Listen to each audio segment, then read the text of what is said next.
오늘도 수요일 저녁에 하나님께 예배하러 나온 여러분들을 축복합니다.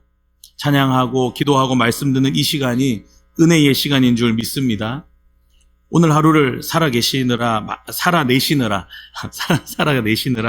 많이 피곤하셨을 여러분에게 오늘 예배가 큰 위로와 힘이 되기를 간절히 바랍니다. 오늘 본문은 구약에서 가장 충격적인 장면 중에 하나입니다. 하나님께서 죄로 가득한 도시 소돔과 고모라를 불로 심판하시는 장면입니다.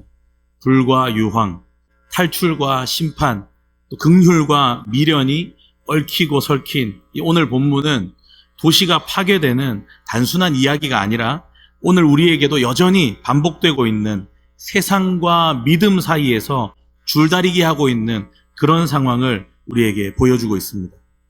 특히 롯의 가족이 심판을 피해서 도망하는 장면에서 아주 짧고 강력한 한 구절이 나옵니다. 그의 아내는 뒤를 돌아보았으므로 소금 기둥이 되었더라. 여러분, 이 말씀은 저와 여러분의 신앙에 깊은 경고와 도전을 줍니다. 여러분, 신앙생활은 전진하는 생활입니다. 구원은 세상을 이제 등지고 하나님께로 열심히 달려가는 믿음의 여정입니다. 그런데 그 길에서 뒤를 돌아보면 그 순간 그 사람은 그 자리에 멈춰 서버리게 됩니다. 그래서 오늘 설교 제목을 뒤를 돌아보매라고 정해봤습니다. 오늘 말씀을 통해서 세 가지 질문을 해보고 답을 한번 찾아보려고 하는데요. 첫 번째는 우리가 하나님의 은혜 앞에서 왜 자꾸 머뭇거리고 망설이는가? 두 번째는 우리의 마음은 구원의 길을 가야 할 줄 알면서도 왜 자꾸 세상에 머물려고 하는가? 그리고 우리는 구원받았는데 구원받은 후에 왜 자꾸 다시 되돌아가는가? 이러한 질문 속에서 하나님의 긍휼, 우리 속에 있는 여러 가지 미련, 그리고 예수님의 십자가를 생각해 보게 됩니다. 여러분, 하나님의 은혜는 우리의 생각보다 훨씬 더 크고 깊고 심오합니다. 그 은혜는 빠르고 민첩하고 이렇게 살아갈 방법이 좋은 사람만 인정하고 붙들고 복주는 게 아니고 좀 실패하고 망설이고 지체하고 혼란스러워하는 그런 사람들도 절대 놓지 않는 줄 믿으시기 바랍니다. 오늘 15절을 한번 보십시오. 동틀 때에 천사가 롯을 재촉하여 이르되 일어나 여기 있는 내 아내와 두 딸을 이끌어내라. 천사가 전해준 하나님의 명령은 아주 분명하고 단호합니다. 하나님의 심판이, 그 무서운 심판이 곧 임할 거니까 주저하지 말고 여기서 도망하라는 겁니다. 그런데 그 다음 구절은 이렇게 이어집니다. 16절입니다. 그러나 롯이 지체하매. 여러분, 롯은 분명히 알았습니다. 하나님의 사자가 명령하고 있다는 것을. 지금 자기가 살고 있는 이곳이 곧 무너질 거라는 것도 다 알고 있었습니다. 근데 그럼에도 이 롯은 지체했습니다. 왜 지체했겠습니까? 아직 아침에 태양은 떠오르지 않았고 동네는 평소처럼 아마 조용했을 겁니다. 눈에 보이는 심판은 전혀 없고 삶은 여전히 익숙하고 사위들은 롯이 하는 이야기를 농담처럼 여겼습니다. 이런 상황은 롯에게 진짜야? 그 말이 진짜일까? 진짜 갑자기 이렇게 다 버리고 떠나는 게 맞아? 혹시 조금만 더 있어 봐도 괜찮지 않을까? 하는 이런 생각을 심어줬을 겁니다. 여러분, 여기서 우리는 롯이 아니라 내 모습을 발견하게 됩니다. 우리도 말씀 듣고 말씀을 깨닫고 말씀을 알고 그 자리에서는 은혜를 받은 것 같은데 쉽게 결단하지 못할 때가 너무 많습니다. 회개할 때를 미루고 분명히 회개하라고 하시는데 내일 하지. 순종하라고 하시는데 순종을 주저하고 용서하라고 하시는데 용서를 머뭇거립니다. 하나님의 헌신하라고 부르시는데 에이, 나를 부르는 게 아닐 거야. 조금만 이따가 하지. 이렇게 말합니다. 여러분, 그런데 이런 롯에게 그 다음 구절이 너무 은혜가 되고 감사하게 됩니다. 그러나 롯이 지체하매. 그 다음에 사람들이 롯의 손과 그 아내의 손과 두 딸의 손을 잡아 인도하여 성 밖에 두니 여호와께서 그에게 자비를 더하심이었더라. 사랑하는 여러분, 이 말씀은 저와 여러분에게 큰 희망이 되는 줄 믿습니다.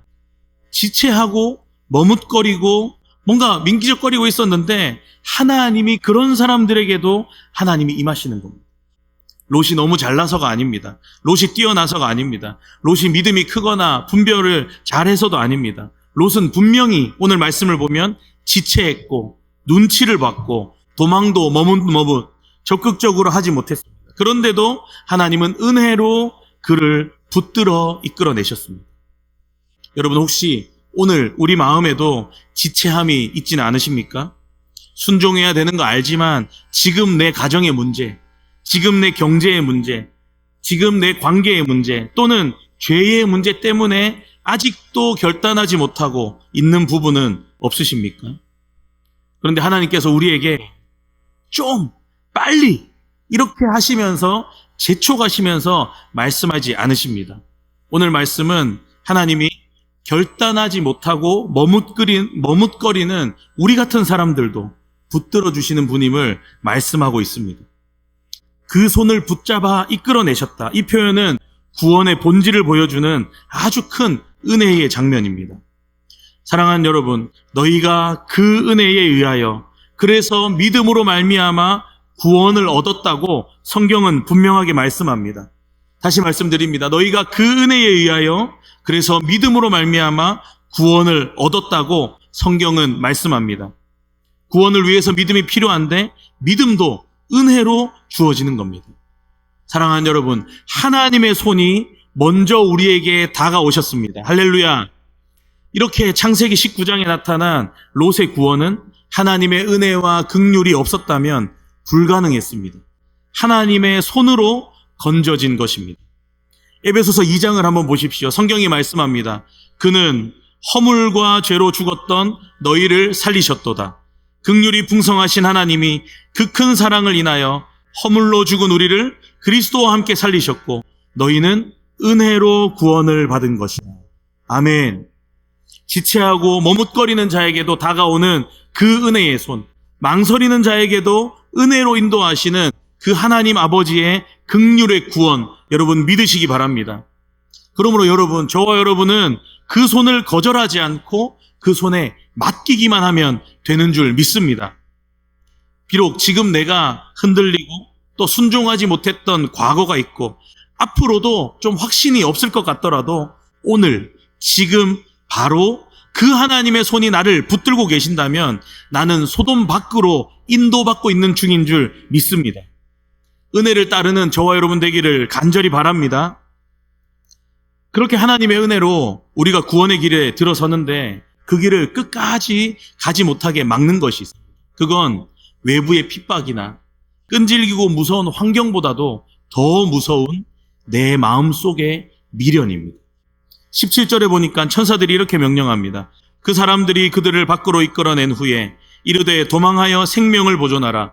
돌아보거나 들에 머물지 말고 산으로 도망하여 멸망함을 면하라. 하나님이 분명히 뒤를 돌아보지 말라고 하셨습니다. 그냥 시선을 뒤로 돌리지 말라는 그런 뜻이 아닙니다. 이제 마음의 방향까지도 소돔과는 정반대로 철저하게 바꾸라고 하시는 하나님의 부르심입니다. 하지만 26절에 보니까 롯의 아내는 뒤를 돌아보았으므로 소금 기둥이 되었더라. 롯의 아내는 뒤를 돌아보았으므로. 여러분, 성경은 이 장면을 아주 짧게 기록하고 있습니다. 구차한 변명, 설명 필요 없습니다. 몸은 소돔에서 나왔는데 마음이 그대로 여전히 소돔에 있었던 겁니다. 사랑하는 여러분, 저와 여러분도 이런 신앙 상태에 빠질 때가 많이 있습니다. 주일에 분명히 하나님을 예배하는데 예배당 밖을 나가는 그 순간 우리의 입이 험악해집니다. 월요일이 되면 여전히 세상 가치관으로, 세상 방식으로, 입술은 믿음을 말하지만 삶의 중심은 여전히 세상 방식과 기준으로 살아가는 이중적인 생활. 롯의 아내는 한 발은 하나님께, 한 발은 세상에 두고 살려고 했던 그런 사람의 상징입니다. 하나님은 은혜로 그들을 이끌어내 주셨지만 그 미련을 무섭게 심판하셨습니다. 여러분, 왜 그렇게 단호하셔야 했을까요? 그 이유는 미련이 남으면 결국에 그 자리로 다시 돌아가게 되기 때문입니다. 하나님은 우리를 절반만 구원하지 않으시고 전부를, 마음까지도 전혀 새로운 존재로 변화시키셔서 구원하시는 분이시기 때문입니다. 누가복음 17장 32절에 예수님이 마지막 때와 재림을 말씀하시면서 경고하십니다. 롯의 아내를 기억하라. 여러분, 제 친구 중에 좀 별난 친구가 한 명 있습니다. 그 친구가 사역하는 교회가 좀 컸었는데 그 교회에 부목사님 딸이 중고등부인데 예배 시간에 자꾸 뒤에 앉아서 문제집을 풀더랍니다. 그 친구가 한 성격합니다. 그래서 달래도 보고 뭐라도 하고 아버지인 목사님한테 가서 이야기해도 전혀 안 고쳐지는 겁니다. 매일 와가지고 뒷자리에 앉아서 교회 와서, 그럼 안 오면 되는데 교회 와서 문제집을 푸는 거예요. 하루는 작정하고 예배를 시작했는데 또 그러길래 그냥 가가지고 그 문제집, 그 두꺼운 걸 어금니 깍 깨물고 그냥 그 자리에서 확 찢어버렸다. 제 친구 나쁘다는 얘기를 하는 게 아니고 우리 그리스도인들에게 가장 큰 적은 외부의 핍박이 아니고 내면에 있는 과거의 죄의 종노릇 하던 삶을 향한 미련입니다. 이 자리에 앉아 있는데도 세상을 향한 그 마음입니다. 여러분, 혹시 여러분 중에도 몸은 예배당에 와 있는데 마음은 여전히 세상에 있는 상태 혹시 아니십니까? 여러분 아실까 모르겠는데 제가 이게 온 지 얼마 안 돼가지고 그 시작부터 지금까지 한 주도 안 빼고 제가 하는 업무가 하나 있습니다. 제가 이게 얼굴을 잘 기억 못하기 때문에 누가 예배 오셨는지 이런 거 잘 모르는 거예요. 그래서 출석자, 결석자 체크를 위해서 이 언양교회 오고부터 한 주도 안 빼고 여러분이 예배 드리는 영상을 녹화해서 주중에 누가 오셨는지 누가 안 오셨는지 챙깁니다. 모르셨죠? 근데 그때 보면 어떤 분들은 꼭 목사님이 설교하시는데 휴대폰 합니다. 어떤 분은 옆 사람이랑 끝까지 이야기합니다. 끝까지. 제가 또 돌려보거든요. 속닥속닥. 제가 승질이 못 돼가지고 막 카메라에 레이저 달아가지고 막 까지는 아닌데 예배 드리면서 다른 생각하는 분 의외로 많은 것 같습니다. 여러분, 우리가 혹시 롯의 아내는 아닙니까? 하나님이 말씀하십니다. 뒤를 돌아보지 마라. 죄의 종으로 다시 되돌아가려고 하지 마라. 내가 너를 완전히 새로운 길로 부른다. 또 설교 끝나고 목사님이 찝드레이 뭐 이렇게 하시면 안 돼요. 말씀에 집중해요. 누가복음 9장 62절 말씀에 예수님이 말씀하십니다. 손에 쟁기를 잡고 뒤를 돌아보는 자는 하나님 나라에 합당하지 아니하니라. 여러분, 이 말씀은 완벽해야 구원받는다는 그런 말씀이 아닙니다. 하나님은 돌이켜 회개하는 자에게 열려있지만 죄된 삶으로 마귀의 종으로 돌아가고 싶은 그런 사람에게는 닫혀버린다는 경고의 말씀입니다. 사랑하는 여러분, 우리 하나님은